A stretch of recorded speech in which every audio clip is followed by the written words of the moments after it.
Welcome to the Tone Factor Amp Lounge. Yeah. We're back. We're back. The Tone Factor Nashville location. Ooh. We have been busy this year. It's been a while since our last video. We've both been on a lot of tours, and in between that, we both moved across the country. And had to move all this. Yeah, so many amps. Nothing light.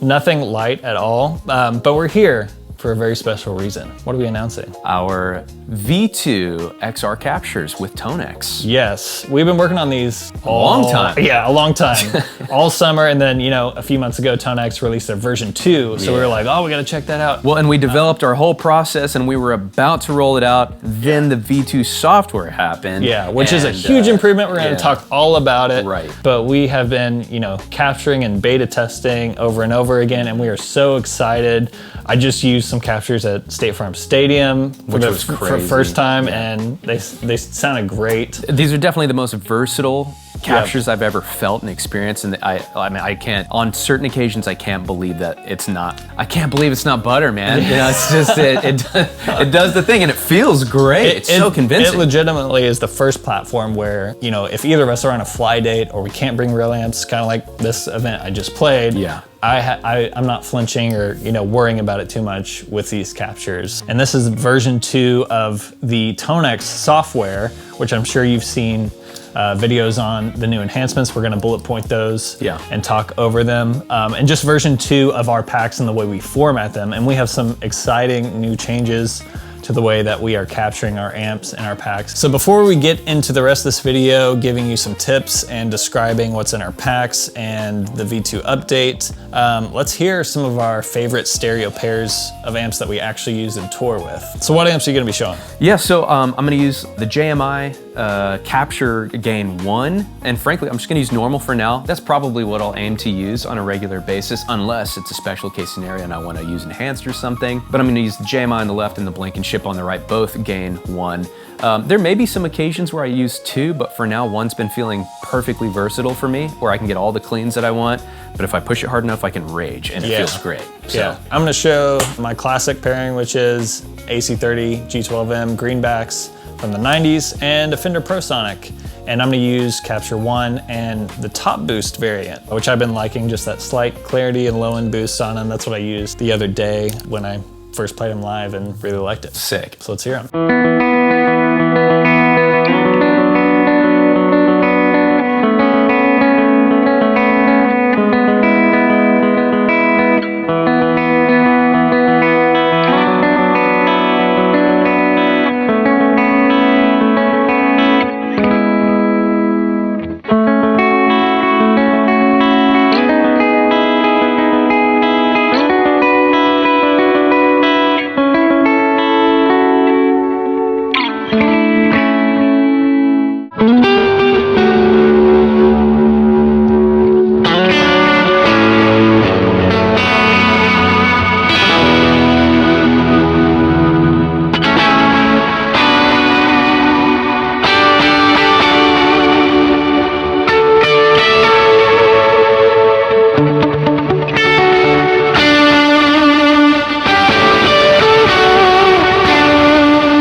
So if you have been familiar with our XR IRs, we've applied some additional processing to those that we've loved the results of in the way they kind of bring some of the tones and the realism to the digital world. So we decided with the Tonex and platforms that can capture amps with their own modeling technology or whatever you want to call it, to also use some of those techniques that we're using, studio techniques, using different pieces of gear to highlight and shape the tone, to just bring them to life in a fresh way.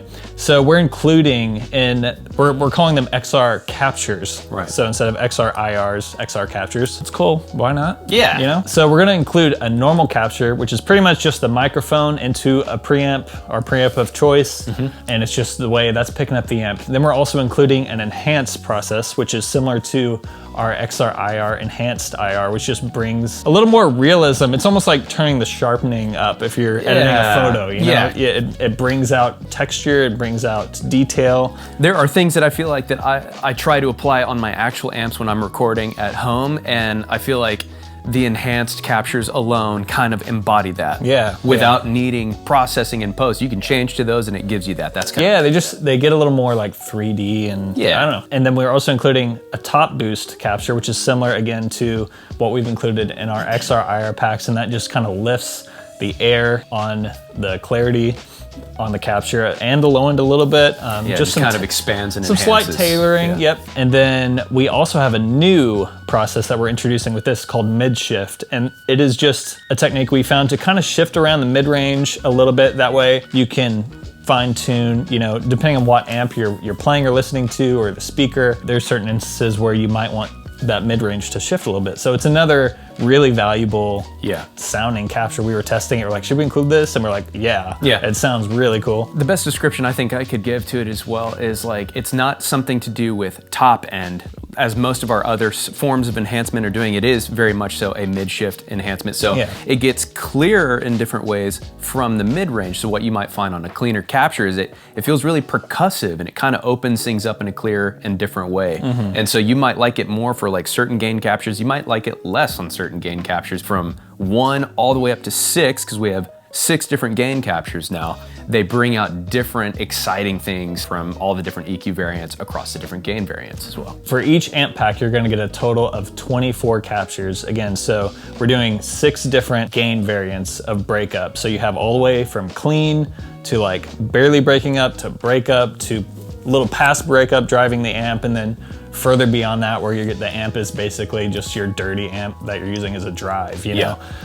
Which they sound really cool. And then each one of those 6 has 4 different variants: the normal, the enhanced, the top boost, and the mid shift.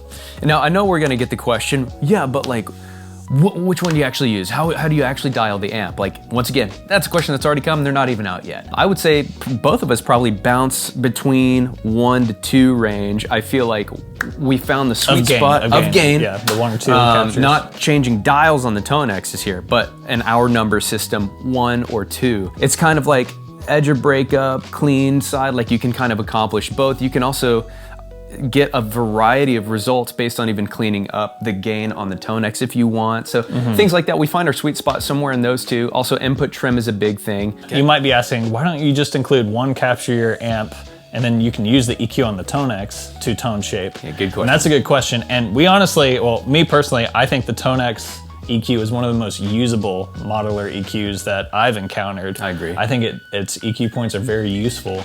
So I wouldn't be afraid to mess with those. And there's instances where, you know, if you bump up by like, you know, a number to 2 max, maybe it still retains a lot of the character of the amp, but you kind of get these bumps and you can shape the tone in a nice way. But when you bake these processes into a capture, you're just giving something the Tonex and that EQ isn't exactly, you know, it's moving it in a way that the Tonex can't, you know. When you provide it that extra detail or air or low end, or, you know, shifting the mid-range, it's an entirely different thing than just trying to EQ on the Tonex. But both are really valid, which is why we decided to take the time to do 24 captures per amp. And another thing we're doing with these is all of our captures are extended in their training. We tested out doing the default, I forget what they call it with the V. Optimized training, which is honestly a lot quicker. Yeah, it's probably like 1/4 of the time. On our Mac platforms anyway. But we want to deliver the best of the best, and we just found extended had just that extra bit of realism. Yeah, of course we are down for it to not take as long. But Yeah, reality it's like is an hour and a half. in hour an 40 minutes. honest comparison, there were some differences, and extended just sounded more convincing, more lifelike, more close, just closer overall to the amp. Yeah. And in short, there's qualities that Optimize had that I feel like, without getting into the nitty gritty of it, I couldn't get away from saying, like, this is almost making them sound like, from different amps, they're starting to sound a little bit the same, and they're almost on their breakup character, and then the smoothing out that happened and extended gave them their individual identity back. It felt much truer to the real thing. So it's like, even if we're talking 15%, it's worth it. Yeah, or even smaller, 5%, 3%. Even that could be worth it. We're full sending on these, right. even if it takes us a long time. So that's one thing. We're really stoked on these. General V2 Tonex updates. Let's bullet point all of those really quick. Yep. So the V2 software update brought what didn't seem like too much of a difference on paper, but in actuality, like, it made a pretty substantial difference. I remember hearing about the phase thing and like the latency thing, and I was like, oh, that's cool, that'll be helpful, but like, surely it's not revolutionary. And honestly, I think it was pretty revolutionary. Yeah, so with V1, you would capture amps and all of them would have variable latency, meaning, you know, they were never perfectly in phase, even though if you had the correct polarity set for your amps, the phase would still vary. But with V2, they align that to where everything is fixed at a certain latency. I forget exactly what it is, how many milliseconds. And it automatically puts every amp in phase, so you never have to worry about you know, checking your phase. You always should, because even if you're playing somewhere in stereo, a phase button could be hit on a console on one channel strip, so it's still good to check all that, but you don't have to worry about it as much. Right, yeah, so that is worth further clarifying on a second time. Because phase is, I feel like, one of the biggest things that people get hung up on, and it's something that you don't have to worry about from this end. But yes, maybe front of house or maybe somewhere down the line, that can still get flipped. So just make sure that everything is like always a good idea. Unchanged. Yeah, just check it, but just make sure everything's unchanged, because these all come aligned in polarity. But with this one new feature set of the version 2 software, it makes pairing amps and stereo limitless, pretty much. You can grab any amp, it's gonna be in phase, the latency is gonna be correct. Yeah. And now with all of our gain and tonal variants, you can even further match, you know, and make sure your headrooms are, you know, leveled and sounding really good in stereo. The latency one's also such a big thing to take a moment on, because, you know, even if something's polarity is like as close as possible, your mics, whenever you're capturing, are the exact same. Sometimes there would be somehow a degree of difference in latency, and that can drive you crazy because it kind of makes everything sound crooked or makes it sound like the levels are off. But since these are latent aligned now, it makes the attack really centered and focused. So to your point, you can kind of have like limitless experience across all sorts of different amp varieties. Now, they're still gonna have their subtle nuances of difference from, you know, tonal things, EQ things, and then their breakup and power tube differences, maybe compression a little bit, but like the overall experience is gonna be so much more grounded and centered and feel correct, just because the software took care of it. Right, one thing that might trip you up that still gets me sometimes, if you have a stereo pair of Tonexes and the same amp capture or whatever in stereo, if one of them is plugged into your editor via USB, it changes the latency. So if you're like, what is going on? Take that USB out. Take it out and then it'll align. So. Dude, I know that hardcore, and I still accidentally do it all the time, and I'm like, what is wrong? I know, it happened to me the other day when I was exporting. I was like, I don't have a chorus on my board. Oh, there it is. The other cool thing about the new V2 update is the software just will notate for you where you have version 2 captures and where you don't. So you'll always know if you're on the latest Tonex editor software, it'll say it next to your tone models, version 2. And that's really helpful, because otherwise you're like, am I on V1, V2? Right, because our naming convention is a little different, but yeah, I could see where you'd get hung up aside from having that V2 badge now, so that, that'll help you a lot. So speaking of naming convention, we should tackle that. Yeah. So the way we're naming all of our XR captures is TF, tone factor, you know, we have to include that, right? And then the amp name, and then it's going to be a number, and that number is going to be the gain variant. From 1 being cleanest all the way to 6 being the amp, just pretty much dimes. Yeah. And then you'll have a dash, and it'll say the processing variant: normal, enhanced, top boost, and mid shift. 1 is clean, 2 is edge of breakup, 3 is breakup, 4 is drive, 5 is just drive plus, 6 is drive plus plus. Which is the easiest way we could possibly notate it. Yeah, and again, 6 is pretty much almost with the amp on 10, but not all amps sound great on 10, so just kind of the sweet spot, pushing the amp as hard as it will go. So we're capturing the full gamut at all the sweet spots where compression and feel and breakup change. So you're really getting a lot. You're getting a lot. Yeah. And what's really crazy is yesterday whenever I was checking over everything, looking at the waveform, I was fascinated with how accurate Tonex captures things. The waveform got a little tighter and more compressed as the gain was higher and higher, as the amp actually does compress because the tube compression pushing into the amp really hard. And so my effects were like way more like forward and saturated and everything. So the experience was so lifelike. So you know that you're really getting to experience whatever amp you might purchase to almost its fullest extent. It's really cool. So some instructions really fast. There's a couple of things, nothing too intense, but obviously we're definitely gonna get the question about input trim. That is everybody's burning question. So a safe ballpark, I would say, is anywhere from like -2 to +2. I found myself landing on 0 as of the other day, and it felt perfect. I mean, realistically, if you're on, say, like a big Tonex here, when you're dialing it, you can check with your guitar and it will say like low, okay, and high. That's like an all right way to measure it. That's at least letting you know whether or not you're like clipping the pedal itself. That is important to know. But really, I would say -2 to +2. If you're using a similar setup, like not active pickups, passive pickups, and like a pedal board or something, like you're probably pushing enough signal for that ballpark to give you what you need to hit these appropriately. And then aside from that, that's like one of the biggest things. You have your global and your preset volume.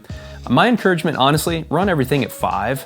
I hear mixed things about the preset volume or the model volume being some form of like master volume, like it is on an amp. But all I know is I have seen on the Tonex ones, they do indicate to you when you're clipping the pedal. When I've changed model volume, it did show it kind of like red if I maxed out the volume. So it does tell me it is maybe interacting somehow where it could lead to clipping the unit or adjusting something. So I've left mine at 5 on amps for model volume and global at 5, and everything's felt fine. If you need to give front of house a little more volume, just change the global a little bit. You should have plenty of which the global is the knob on, On the big Tonex's, global is on the bottom right side, and that one's gonna stay consistent no matter what preset you change to. On the Tonex ones, it's the one that's found in the sort of like alt settings. That is, it changes that main knob when you go into alt settings, and then that one stays that way. The normal volume on top of the small Tonex ones, without pressing any alt settings, is your model volume that will change based on presets, so you know.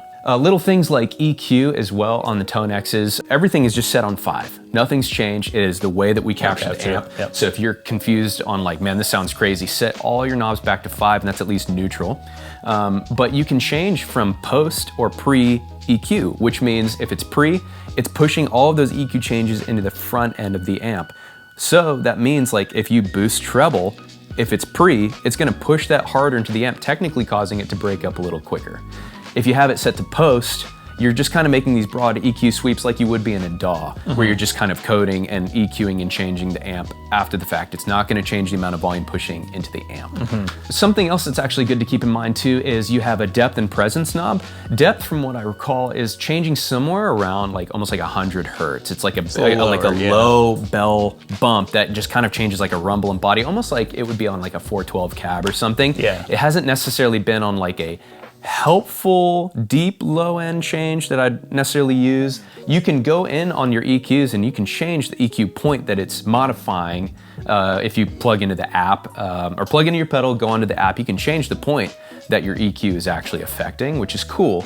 But the depth is somewhere around that range. The presence is actually somewhere as high as up to maybe like 16K, swept all the way down to about 2K. And it makes like more of a difference in the upper like 6K and onward, but it does trickle all the way down to about as low as 2K. So you can use that as a form of general air, or you can use it as a form of generally cutting air as well. So an odd example, if you like what Enhanced is doing across the board, but you want a little bit less hair on it, you could just take that presence knob and nudge it down a bit. So it's an odd specific example, but just a good use case for it. And like I said earlier, both are really great options. And when we were testing, like, should we include Enhanced or Top Boost when you can shape the EQ there?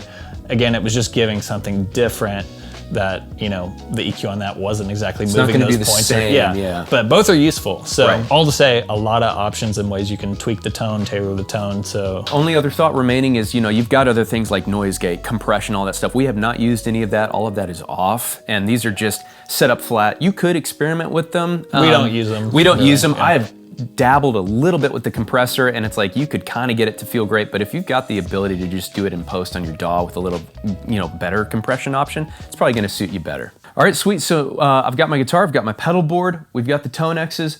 Dave and I are both going to check some of our favorite amps that we have for a stereo pair. First, I'm actually gonna jump into just one amp on the left and right side united so that we can listen to the different XR variants that we've got. I'll just showcase them on maybe gain stage 1 or 2 at the most, but it really, the gain stage isn't the most important piece here. It's just kind of like showcasing the way it feels and what's shifting and all of that. So How are you gonna run your pedals? Any drives on here? great question. I will probably leave most things off. Let me just, I'll keep on like my main gain stage 1 just so Yeah. it's kind of lifting the amp in the way that I would normally play it. I'm usually like, in terms of the way I use my setup, I'm not usually playing just clean nothing on except for compression. I usually have on at least my first gain stage, Right. and so I'll showcase it that Yeah, way. that's great.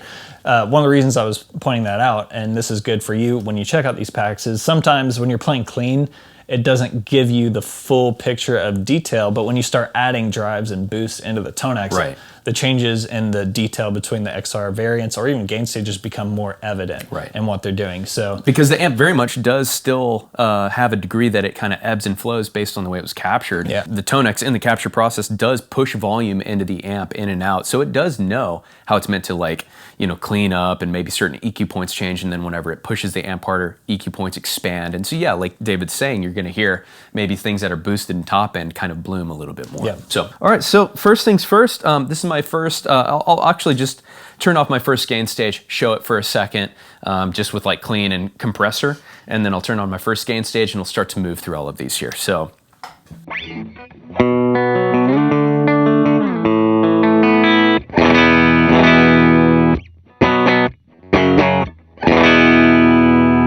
And then turning on my first gain stage.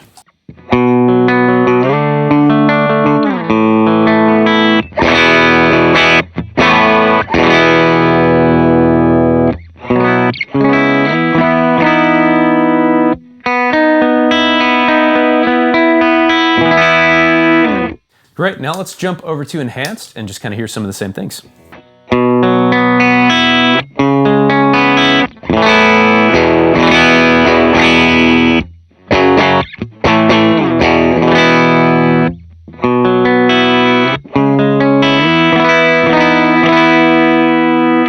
yeah, I love the enhanced one. Like right away, you can just hear, like I was saying, it's like almost like you're increasing the sharpening, not Yeah. necessarily in a frequency that's harsh, but just in like detail. Yeah, and clarity. exactly. There's a It's- certain glassiness that I feel like it got in a really good way, something that I would never be able to just make the Tonex EQ do. Right. That's a big thing that's Yeah. apparent to me. That's something I would have to do in post, that it's just delivering right Right. out of the gate, which Yeah. is so fun. There's gonna definitely be occasions when I'm out and it's maybe not a common sound guy that I have a relationship with, that I'm like, oh, I know what he's gonna do. So it's like, maybe instead I'm just gonna jump over to this and I know exactly what I'm in for. Right. And what I found is even depending on the amp, like some amps are brighter, some are warmer. Obviously, they all sound different. Sometimes I like the top boost, sometimes I like normal, sometimes Totally. enhanced. So Totally. it all really depends. There's not always a one size fits all. Absolutely. Let me jump over to, let me just push a little bit more gain. I'm gonna go back to normal for just a second and just play something a little more rhythmic that expands the amp a little bit, and jump back over to enhanced one more time.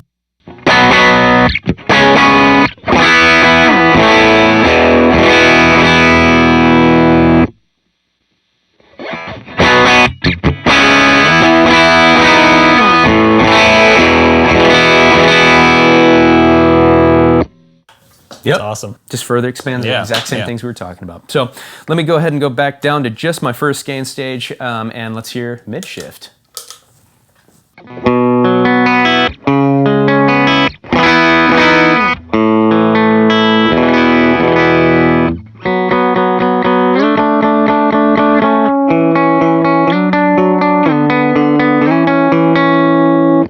We'll jump back to normal for a second.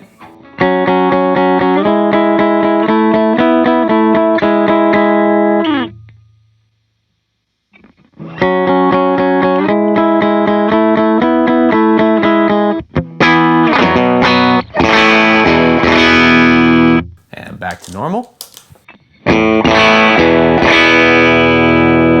Cool. Yeah.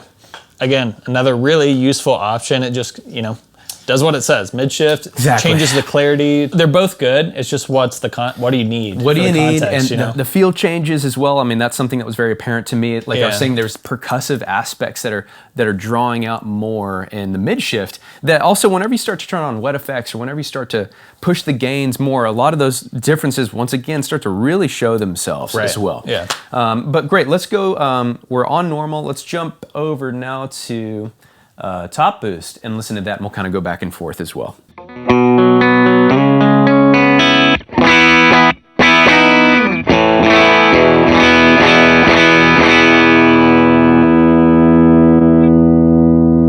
Now on normal.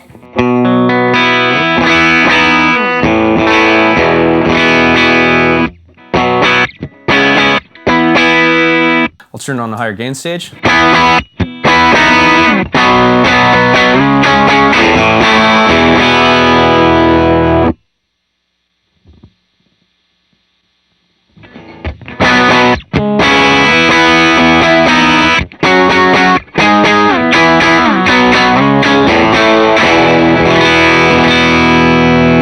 Curiously, let's jump over to enhanced.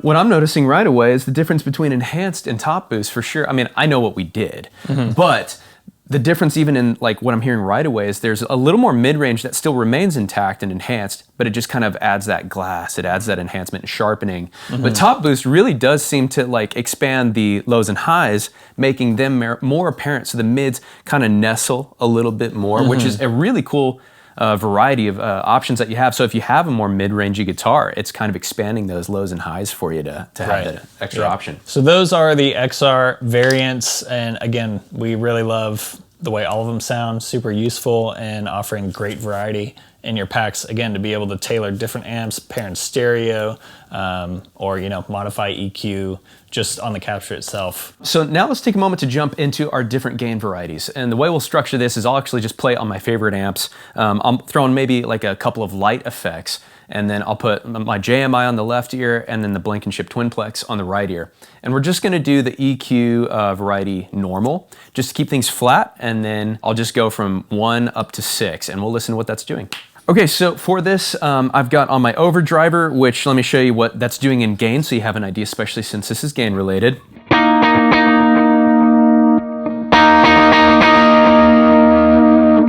Kind of a first stage drive pedal kind of thing?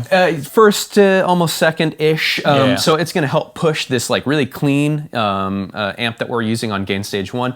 But what I'll do too, and I'll say this whenever we get to that point, when I get toward the end, probably on gain stage 6, I'm just gonna turn drives off. And then we're just gonna hear what the amps are actually doing on probably both 5 and 6 actually, just so that you know like this is the amp by itself. Right. So, all right, so starting with gain stage 1 and cycling up.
Now for a sec, I'll just go ahead and turn off the overdriver, and this is literally just the amp and the effects.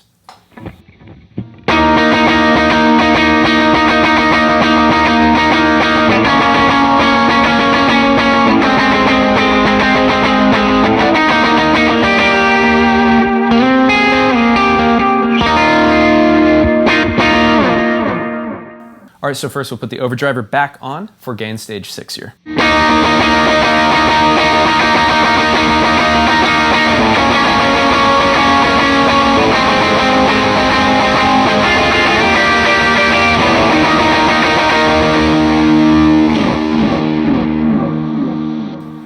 Overdriver off.